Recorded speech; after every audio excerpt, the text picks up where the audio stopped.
In today's video, I'm going to be showing you how to write melodies over any chord progression, and this is a great way to get started, especially if you've never written a melody before or just don't really know where to start. So let's listen to the chord progression we're going to be working with today.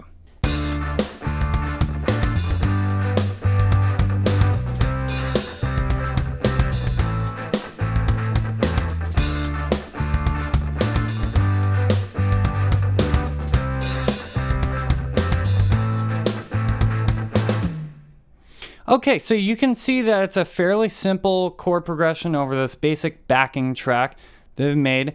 And the chord progression is going to be D minor to G major to C major to A minor. So what we're going to do first is we're going to just work out some of the notes in those chords and the key that it's in. So what we're going to do is I have on here the screen the notes and the chords listed. So D minor is going to have a D, F, and an A in it. G major is going to have G, B, and D in it. C major has C, E, and G, and A minor has A, C, and E.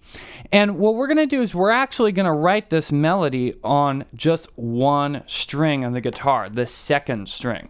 So this is in the key of C major, and we have all of these notes available to us. Now, on each of the chords, we want to know the chord tones, but that doesn't necessarily mean we only have to play the chord tones that are on each chord. We have all the notes in the key available to us. And this is just going to be our starting place. So let's play through these notes on the second string really quick. So first we have B, then we have C, D, E, F, G, A, B, C, D, E. Now, you should already know these notes by now, but if you don't know them, you don't know the notes across the guitar fretboard, make sure you head on over to Jamsville.com and check out the Jamsville GPS Fretboard Fundamentals course. But let's keep on going here. Let's find the notes that are in that D minor chord, the D, F, and the A. So we have D here on the 3rd fret, and then we have F on the 6th fret, then we have A on the 10th fret. And then once we go all the way up to the 15th fret, we have another D. So those are all going to be our chord tones. Then we have G, B, D. So the lowest note in the G chord we can find is this D here again. But then we go up to the G on the 8th fret. And then we go up to the B on the 12th fret. And then we're going to find the notes in the C major chord. So C, E, and G. We have C here in the 1st fret, E in the 5th fret, G on the 8th fret, and then C again on the 13th fret, and then we can go all the way up to the 17th fret. And depending on your guitar, you can of course go even higher than this. Finally, A minor, the lowest note we can find in this chord on that string is going to be C. Then we have E again. Notice there's a lot of notes in common between the C and the A minor. That's a really important thing to sort of notice there. And then we have A on the 10th fret, and then C again on the 13th fret, E on the 17th. So now that we have that in our head really solid, we can of course do this on many different strings, but let's stick to one string for right now because it will get way too complicated if we start using multiple strings. So now what we're going to do is we're going to actually start writing our melody. Now, my favorite thing to do when writing melodies is to actually think rhythm first, okay? Rhythm's the most important thing in music, really. You can play whatever great notes that you want, and if you don't play them with a good rhythm, this is not going to sound good. So here's a simple, super duper simple rhythm I picked here, and there's just some placeholder notes there. We're going to change those notes for right now, but it's just a half note, 2 quarter notes, half note, 2 quarter notes, and then 2 whole notes. So actually, if I just play this over the backing track that we have, it'll sound like this.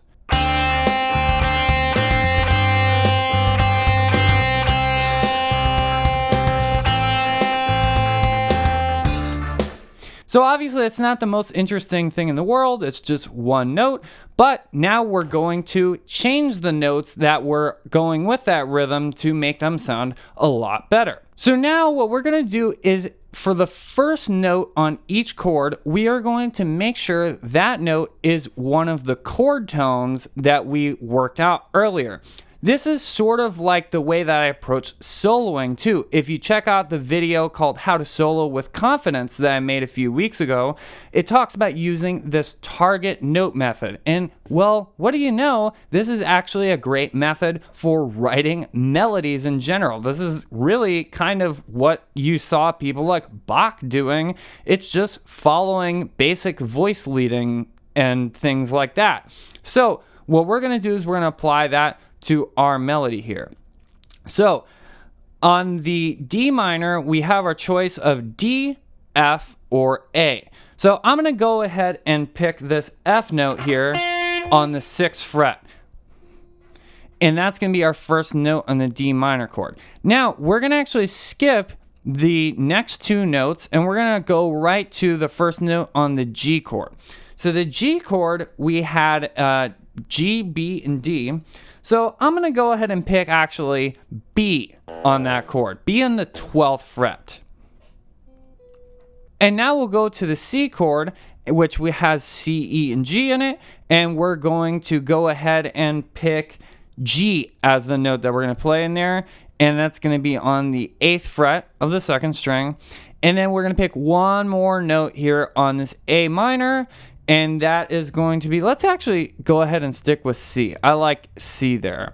Let's actually move that up an octave though, make it sound a little bit more interesting. So now that we have our sort of target notes already written down, now we can actually just do what we want really with these last two notes in each of these measures.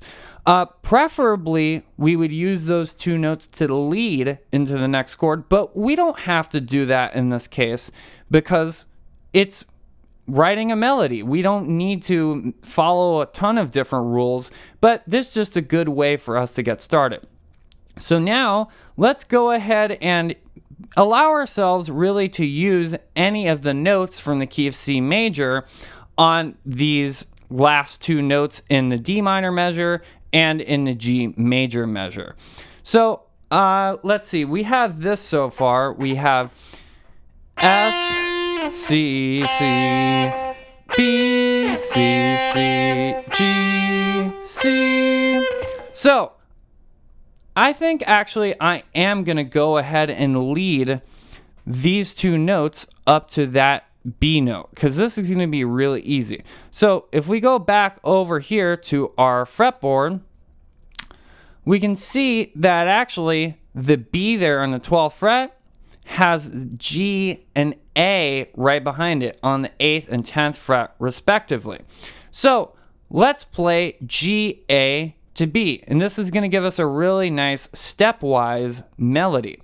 So G on the 8th fret, and then A on the 10th fret. So now our melody is going to sound like this. F, G, A, B. Now let's pick two more notes to lead into this C chord. So we picked a G on that C chord. So I'm going to actually go ahead and leap up into that G. I think it would be cool. So I'm going to go ahead and pick an E note here actually on the 5th fret. And then here we're going to pick another chord tone, which is going to be D on the 3rd fret. So now we're going to have this.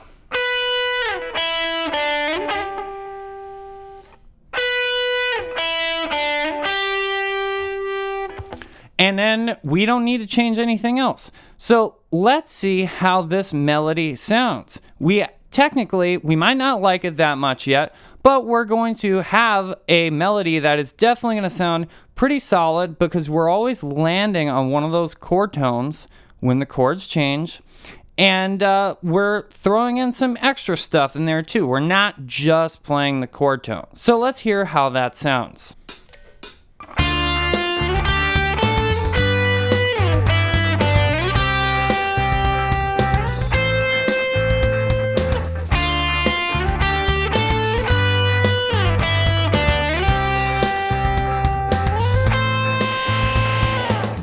Okay, so that actually, considering the rhythm was so simple, I thought that sounded pretty nice. Now let's go ahead and pick a different, little bit more complex rhythm and use this exact same idea to write another melody. All right, so we got our new, more complex rhythm written in there. It's mainly based on 16th notes, so 1E and 2, 3E and 4, 1E and 2, 3E and 4. And then the second half is actually pretty much the same as the first half of the previous example that we did, just to change things up. I don't want to have it spammed too much with too many fast rhythms and notes. All right, so let's get right to work on changing the notes here so that it's going to sound good over those chords. So the cool thing about this is that even though we have a more complex rhythm, well, guess what? We don't actually have to put like a ton more notes in there, because similar to the placeholder notes that are already in there, we can just repeat notes on those fast 16th note bursts. So let's sort of follow the same approach. The first one in each chord, we're going to make a chord tone, and then we're going to try to create some more interesting stuff with all the notes that are in the key of C on the notes that are in the middle of the bar. So these first three notes here in this D minor chord, let's pick either a D, F, or an A. Let's switch it up. I'm going to pick D actually all the way up here on the 15th fret. So 1E and, that's going to be our first hit. So perfect, we got that one in there. Now let's go straight to the G chord, and we're going to pick which chord tone we'd like to play on there. I'm going to go ahead and say, let's say B again. So B in the 12th fret. I like that one before. It's still kind of high. We're going to go with it. Perfect. And then now we're going to pick the first note in the C chord. So there's actually C there already, but C is the root of the chord. And one thing you'll find writing melodies and playing solos too is that playing the root of the chord is oftentimes, while it works, because it's the root of the chord, it's sort of the most boring like possible note that you could pick.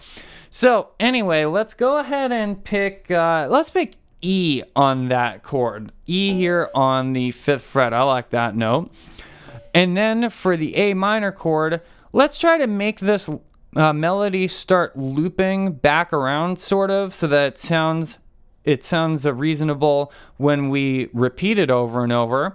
So let's start going back up, because we started with a high note and now it seems like we're going lower and lower. So I'm going to go ahead and pick, I know I just said the root is boring, and no, let's not play the root. Let's play a C there on the 13th fret, and then we will deal with those other notes later. Perfect. So we got our target notes in there. Now, for the rest of the notes, we can sort of just do whatever we want. Again, we can pick any of the notes here from the C major scale. And let me pull those up for you again so that you can take a look at them, just in case you need your memory refreshed a little bit. So let's go over back. Now you've taken a look at that. We're going to pick, I'm going to say for this current beat, let's do a non-chord tone. Let's actually pick G on the 8th fret. See how that sounds over the D minor chord. Again, that's not D, F, or A, so it might sound cool, might sound a little strange. You don't know.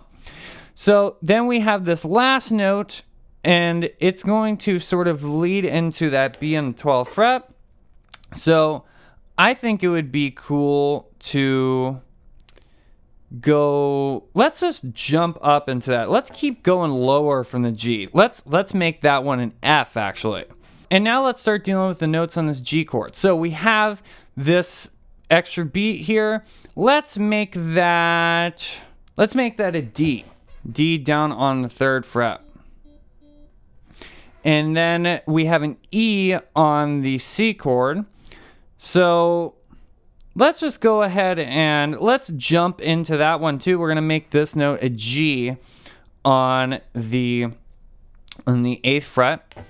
And then we have this E written here already. And now let's go ahead and let's make this like a nice line that leads up to the A minor. So we have a C on the A minor. So let's just go ahead and make the two notes before that A and B. So we have A, B, up to C. So 10, 12 to 13. That's A, B to C. And then we need to loop this back around. We don't need to, of course. That's just something that I want to do right now. So let's go ahead and take on the A minor chord. We can lead up to D on the 15th fret. So we can actually just repeat the C if we wanted to, or we could go even higher. Let's go ahead and repeat the C there. C. And then actually, if we wanted to, let's try this. This will sound really cool. So now we're going to use a note that's not in the key of C, just to loop this back around. So we have a D on the 15th fret, and whenever we're leading into a chord like that, especially we're leading into a chord tone, it's actually totally cool to use wrong notes. So let's actually make this a C sharp and see how that sounds leading back around to the D minor. All right, so we got our melody written. Now let's go ahead and play it.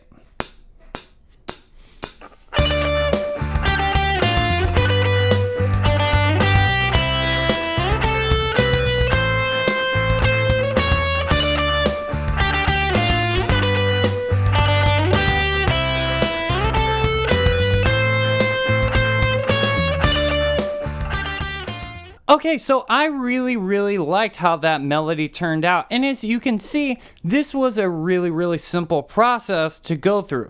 Basically, we just want to make sure we have a solid rhythm, because that's the most important thing. Rhythm, it's got to have a good rhythm to it.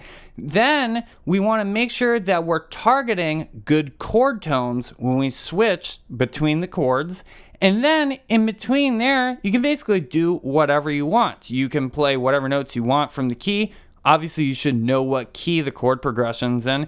And you can even play notes that are not in the key, especially if they're leading into good chord tones on the chord switches. So this video will be super duper long if we go through all the possibilities. Of course, well, all of humanity has been writing melodies for a very long time, and people still haven't run out of them, so we can't go over all of them. But if you learn the guitar fretboard really well, you can do this very easily on your own. Now, all of this stuff that I'm doing is based on my own knowledge of the fretboard. And if you want to learn the guitar fretboard really well so that you can play great solos, come up with great sounding melodies, and just overall expand your freedom on the guitar, then make sure you head on over to Jamsville.com and pick up the Jamsville GPS Fretboard Fundamentals course.